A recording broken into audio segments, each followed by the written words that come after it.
தோசை ஊற்றியாச்சு. இது வந்து நம்ம வீட்டு நாங்கள் பண்ண சுரேஷ் பாபு இட்லி பொடி. அப்படியே தூவிட்டுன்னு வச்சுங்களேன், அவ்வளோ. இது போட்ட செம்மையாக இருக்கும். இதோட இந்த காரசாரமாக ஒரு இஞ்சி சட்னி நல்லாயிருக்கும். ஓகேவா? தோசை எடுத்துன்னு வரட்டா? பொடி தோசையும் இஞ்சி சட்னியும்.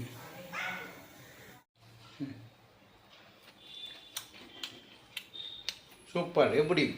செம்மையாக இருக்கு. அதாவது நான் ஒரு கொஸ்டின் கேட்குறேன், சொல்லுங்கள். புருஷன் சமைச்சு பொண்டாட்டிக்கு தர்றது சுகமா, பொண்டாட்டி சமைச்சு புருஷனுக்கு கொடுக்கறது சுகமா? எது கரெக்டு சொல்லுங்கள், சும்மா சொல்லுங்கண்ணே. இன்னும் தான் ஆயிடுச்சு.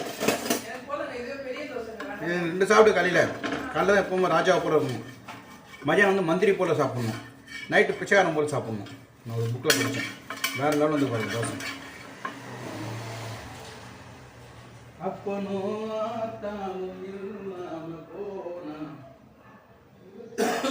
நீங்கள் தான் போறக்கம் குறையிடுச்சு. இதே மாதிரி நீங்கள் செஞ்சு பார்த்துட்டு எப்படின்னு சொல்லுங்கள், ஓகேங்களா? மேக்ஸிமம் நான் வந்து என்னுடைய தோசையில் வந்து எண்ணெயை ஊற்ற மாட்டேன். ஏன்னா சட்னிலலாம் எண்ணெய் இருக்குது இல்லையா? எண்ணெய் குறைச்சால, சுகரை குறைச்சால உடம்பு ஆட்டோமேட்டிக்காக கொஞ்சம் கொஞ்சமாக கண்ட்ரோல் ஆகும். 55 வயசுக்கு வச்சு தெரியுது நம்மளுக்கு என்ன பண்ணுறது. சில சமயம் தோசை வந்து மற்றவங்க சுடுறப்போ நல்லா வரும், நமக்கு நாமே சுட்டுக்கிறப்ப தான் ரொம்ப கேவலமாக வரும். என் ஒய்ஃபுக்கு நல்லா சுட்டு தந்திருக்கேன், ஏன்னா எப்படி வருதுன்னு பார்க்கலாம். ஊற்றிருக்கேன், எடுக்க வருதா இல்லைன்னு தெரிஞ்சோம். இன்னொரு தோசை சாப்பிடு. வணக்கம் ஃப்ரெண்ட்ஸ், எல்லாம் எப்படி இருக்கீங்க? நல்லா இருக்கீங்களா? டீ காஃபி சாப்பிட்டீங்களா? Right, okay. சனிக்கிழமைனா கொஞ்சம் ரிலாக்ஸாக இருக்கும். சண்டே பயங்கர ரிலாக்ஸாக இருக்கும். சண்டே ஆஃப்டர்நூன் ஈவினிங் மேலே டென்ஷன் ஆகிடும். பட் சனிக்கிழமை நாளை லீவ் உண்டு கொஞ்சம் சந்தோஷமாக இருப்பீங்க இல்லையா? Right, okay. மேக்ஸிமம் ஐடி கம்பெனியால் லீவாக தான் இருக்கும். ஓகே, இன்றைக்கி காலையில் நம்ம வீட்டில் என்னென்னா, இப்போ தம்பி குறிப்பாட்டு மேலே வந்தேன். மாவு இருக்குது, தோசை ஊற்றணும். தோசை தான் இல்லாட்டி இட்லி ஏதோ ஒன்று. அது தொட்டுக்கிறதுக்கு ஆல்ரெடி பொடி இருக்குது. பொடி ரொம்ப ரொம்ப நல்லா இருக்குது. இந்த வாட்டி செம்மையாக வந்துருக்கு. எனக்கு ரொம்ப பிடிச்சிருக்கு பொடி. தோசை ஊற்றிட்டு மேலே அப்படியே பொடி சாப்பிட்டா செம்மையாக இருக்கும். அது பொடி பிடிக்காத யாரா இருப்பாங்களா? இட்லி பொடி பிடிக்காத. Right, okay.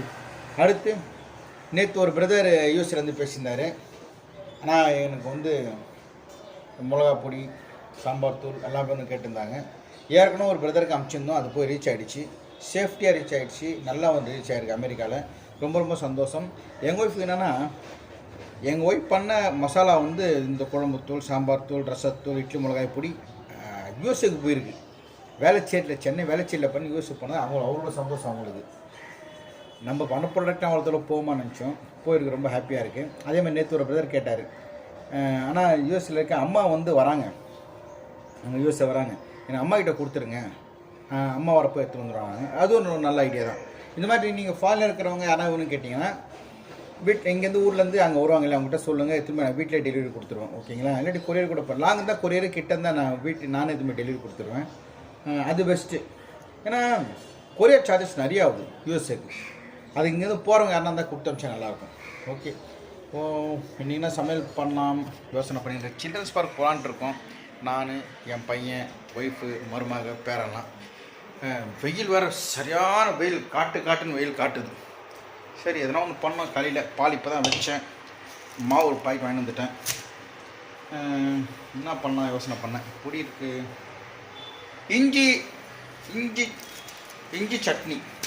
இஞ்சி சட்னி கெட்டியாகவும் பண்ணலாம், தண்ணியாகவும் பண்ணலாம். இப்போ நான் பண்ணுறேன் பாருங்கள், அதுதான் நீங்கள் பண்ணி பாருங்கள். நல்லா 2-3 தோசைக்கு நல்லா குழச்சி சாப்பிடலாம். துவையல்னா லைட்டாக தொட்டு தான் சாப்பிட முடியும், ஒரு ஃபுல்ஃபில் இருக்காது. இந்த கொஞ்சம் தண்ணியாக போட்டோன்னு வச்சுக்கோங்க, நல்லா ஊற்றி அடிக்கலாம். பண்ணலாமா? வாங்க. ஒரு இஞ்சி சட்னி காரசாரமாக, இந்த ஜுரம் வந்து போனவங்களுக்கு, நாக்கு செத்து போச்சுன்னா அவங்களுக்கெல்லாம் இது நான் பண்ண போகிற சட்னி ரொம்ப யூஸ்ஃபுல்லாக இருக்கும். வாங்க பண்ணலாம். ஓகே, இந்த இஞ்சி சட்னிக்கு தேவையானது ஐட்டம் இதுதான், பார்த்து வச்சிங்க. என்னென்னா உளுத்தம்பருப்பு, நெல்லிக்காய் சைஸ் அளவு புளி, ஒரு பெரிய பத்தை இஞ்சி தோல் சீவிட்டு, ஒரு 8 காஞ்ச மிளகா பாருங்கள் எப்படி இருக்குது. நல்லா இந்த மாதிரி மிளகா எடுத்தாச்சு. ஓகே, எண்ணெய் ஊற்றியாச்சு. நான் ஒரு 50 கிராம் உளுத்தம்பருப்பு எடுத்துருக்கேன். நல்லா பொன்னிறமாக வறுத்துடலாம். தீயை மட்டும் விட்றாதீங்க. இதுலேயே நம்ம நறுக்கி வச்ச இஞ்சி துண்டை போட்டுக்கலாம். சரிங்களா? அப்படியே வறுத்துடலாம்.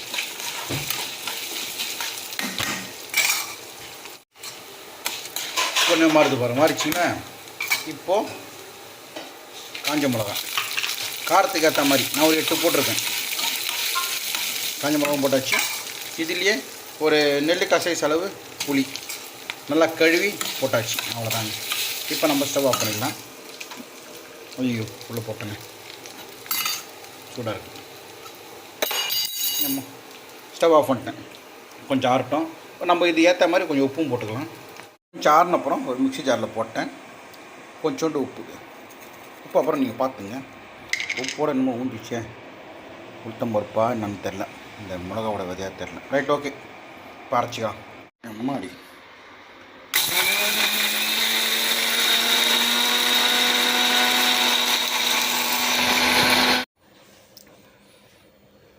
நல்லா அரைச்சிட்டேன். கொஞ்சம் ரொம்ப தண்ணியானவ ரொம்ப கெட்டியானவா அரைச்சிருக்கேன். அவங்க இதை தாங்கிங்க, ஒரு வாரம் ஃப்ரிட்ஜில் வச்சு சாப்பிடலாம். சும்மா ஜஸ்ட்டு கொஞ்சம் தொட்டுங்கன்னா டேஸ்ட்டாக இருக்கும் இது. ஓகே, இதெல்லாம் க்ளீன் பண்ணி போட்டுறதில்ல. இப்போ ஒரு கடாயில் 1 ஸ்பூன் எண்ணெய் ஊற்றிருக்கேன். ஓகே, கொஞ்சம் கடுகு போட்டோன்னே ஸ்டவ் ஆஃப் பண்ணிட்டேன். கொஞ்சம் கடுகு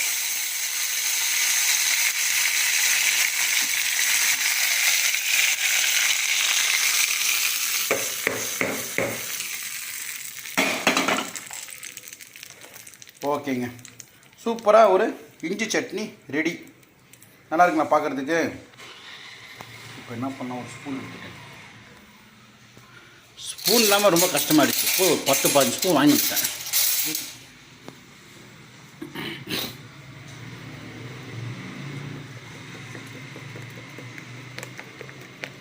இதை நீங்கள் டேஸ்ட் பண்ணி பார்த்தீங்கன்னா அவ்வளோ செம்மையாக இருக்கும். ஏன்னா இந்த புளிப்பு, காரம், உப்பு எல்லாமே கலந்து அந்த பருப்போடைய எசன்ஸு, நல்லா திக், இந்த உளுத்தம்பருப்பு நல்லா திக்னஸ் வர்றதுக்கு. அவ்வளோதாங்க. இப்போ ஒரு தோசை விட்டு ஒய்ஃபு கொடுத்து பார்க்கலாம் எப்படின்னு சொல்லுவாங்க. தோசை ஊற்றியாச்சு. இது நம்ம வீட்டு நாங்கள் பண்ண சுரேஷ் பாபு இட்லி பொடி.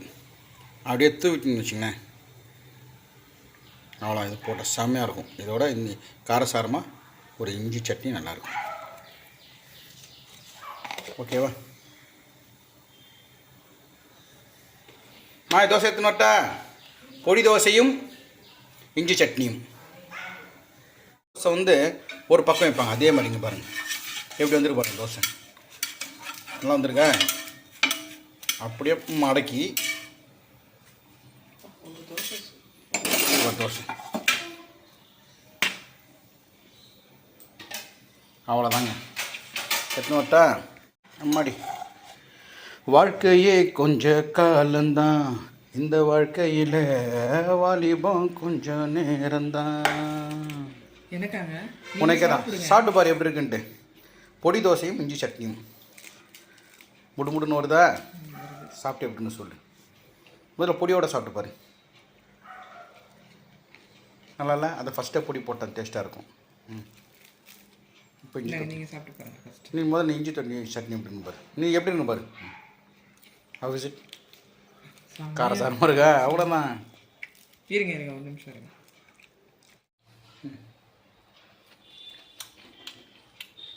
சூப்பர். எப்படி? செம்மையாக இருக்கு. அதாவது நான் ஒரு கொஸ்டின் கேட்குறேன், சொல்லுங்கள். புருஷன் சமைச்சு பொண்டாட்டிக்கு தர்றது சுகமா, பொண்டாட்டி சமைச்சு புருஷனுக்கு கொடுக்கறது சுகமா? எது கரெக்ட் சொல்லுங்கள், சும்மா சொல்லுங்கண்ணே. இன்னொரு தோசை ஆயிடுச்சு. 2 சாப்பிட்டு காலையில் தான் எப்போவுமே ராஜாவை போல் இருக்கணும். மதியானம் மந்திரி போல் சாப்பிட்ணும். நைட்டு பிச்சைக்காரன் போல் சாப்பிட்ணும். நான் ஒரு புக்கில் படித்தேன். வேறு லெவலில் பாருங்கள் தோசை. அப்பனும் இல்லாமல் போனா நீங்கள் தான் போறக்கம். குறையிருச்சு. இதே மாதிரி நீங்கள் செஞ்சு பார்த்துட்டு எப்படின்னு சொல்லுங்கள், ஓகேங்களா? மேக்ஸிமம் நான் வந்து என்னுடைய தோசையில் வந்து எண்ணெயை ஊற்ற மாட்டேன். ஏன்னா சட்னிலலாம் எண்ணெய் இருக்குது இல்லையா, எண்ணெய் குறைச்சால சுகரை குறைச்சால உடம்பு ஆட்டோமேட்டிக்காக கொஞ்சம் கொஞ்சமாக கண்ட்ரோல் ஆகும். 55 வயசுக்கு வச்சு தெரியுது நம்மளுக்கு என்ன பண்ணுறது. சில சமயம் தோசை வந்து மற்றவங்க சுடுறப்போ நல்லா வரும், நமக்கு நாமே சுட்டுக்கிறப்ப தான் ரொம்ப கேவலமாக வரும். என் ஒய்ஃபுக்கு நல்லா சுட்டு தந்திருக்கேன், ஏன்னா எப்படி வருதுன்னு பார்க்கலாம். ஊற்றிருக்கேன், எடுக்க வருதா இல்லைன்னு தெரிஞ்சோம். இன்னொரு தோசை சாப்பிடு. இட்லி பொடி வாங்குங்க, வாங்கிட்டு இது மாதிரி தோசை ஊற்றிடுங்க. ஊற்றிட்டு பொடி அப்படியே அப்படி ஒரு தூவிட்டு அவ்வளோதான். அப்படியே மடிச்சு வச்சு சாப்பிட்டாலும் டேஸ்ட்டாக இருக்கும். சட்னி சாம்பார் எதுவுமே தேவையில்லை. இருந்தால் நான் இஞ்சி சட்னி பண்ணியிருக்கேன். இந்த மாதிரி இட்லி பொடி வேணுன்றவங்க 8056859681 இந்த நம்பருக்கு கனெக்ட் பண்ணுங்கள், உடனே அனுப்பிச்சி வச்சிருவோம் உங்களுக்கு, ஓகேவா? இந்த இட்லி நல்லா காரசாரமாக நல்லாயிருக்கும். நான் சொன்னேன் நம்மளுக்குன்னு வரப்போது தோசை இருந்தால் சொல்லப்போம். நான் வந்து எண்ணெய் ஊற்ற மாட்டேன், ஸோ அதெல்லாம் ஒட்டிக்குது. இப்போ சண்டை போட்டு வராருங்க இது கூட. ஓகே, எனக்கு வந்து தோசை வந்து திருப்பி போட்டால் பிடிக்காது, ஒன் சைடு தான் இருக்கும். எங்கள் அப்பாவுக்கு 2 பக்கம் திருப்பி போடணும், எண்ணெய் நிறைய ஊற்றணும் அவருக்கு. கடையை காஞ்சிருக்கு பாருங்க, இரும்பு கடை 4 கிலோ முடிச்சு. வாங்க நம்ம வீட்டில் தோசையும் இஞ்சி சட்னியும் இந்த மாதிரி இஞ்சி தோல் பண்ணி பாருங்கள். சில வந்து சொன்னேன் இல்லையா, ஒரு மாதிரி நாக்கு ஒரு மாதிரி இருக்கும், ஏதோ ஒன்று சாப்பிடணும் போல இருக்கும். அந்த மாதிரி இந்த புளிப்பு காரம் உப்பு கிப்பு கலந்த கலவை இந்த இது சட்னி சாப்பாடு எப்படின்னு சொல்லுங்கள். வாங்க சாப்பிட்லாம். இதான் சாப்பிட்டு முடிச்சிட்டியா, அப்புறம் நான் வாங்க சாப்பிட்லாம். ட்ரை பண்ணி பார்த்துட்டு எப்படின்னு சொல்லுங்கள்.